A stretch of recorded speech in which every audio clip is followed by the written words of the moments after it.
ఏ ఒక్కరికి ఇలా జరగకూడదు అంటూ నటి సమీర ప్రస్తుతం సోషల్ మీడియా ద్వారా ఎమోషనల్ అవుతుంది. నటి సమీర కోసం మనందరికీ ప్రత్యేక పరిచయం అవసరం లేదు.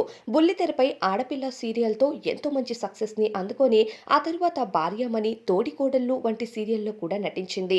నటుడు ప్రభాకర్ సరసన నటిస్తూ తక్కువ టైంలోనే నటి సమీరకు మంచి గుర్తింపు అందింది బుల్లితెరపై. అయితే నటి సమీర ఆ తరువాత సీరియల్స్లో కాకుండా ప్రోగ్రామ్స్లో కూడా ఎక్కువగా కనిపించేది. కానీ ప్రస్తుతం బుల్లితెరకు గుడ్ బై చెప్పింది. నటి సనా కొడుకైన అన్వర్ని ప్రేమించి వివాహం చేసుకున్న తరువాత సమీర వివాహం తర్వాత పూర్తిగా బుల్లితెరకు గుడ్ బై చెప్పేసి ఫ్యామిలీ లైఫ్ని లీడ్ చేయడంతో పాటు తన ఫ్యామిలీకి సంబంధించిన అప్డేట్స్ని ఎప్పటికప్పుడు తన యూట్యూబ్ ఛానల్ ద్వారా షేర్ చేస్తూ ఉంటుంది. ఇలా ఈ యూట్యూబ్ జర్నీలోనే తను ఈ మధ్య ఒక విషాదకరమైన మూమెంట్ కోసం షేర్ చేసుకోవడం జరిగింది. ఇక చాలా మంది మీ రెండవ ప్రెగ్నెన్సీని ఎప్పుడు ప్లాన్ చేస్తున్నారు అంటూ సమీరాను ప్రశ్నించడంతో ఈ మధ్య నేను రెండవ బిడ్డను కోల్పోయాను అంటూ తెలియజేసింది.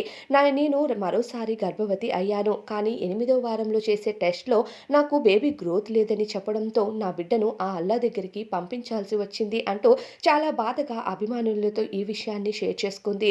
దీంతో చాలామంది సమీర అభిమానులు మీరేం ఫీల్ కాకండి.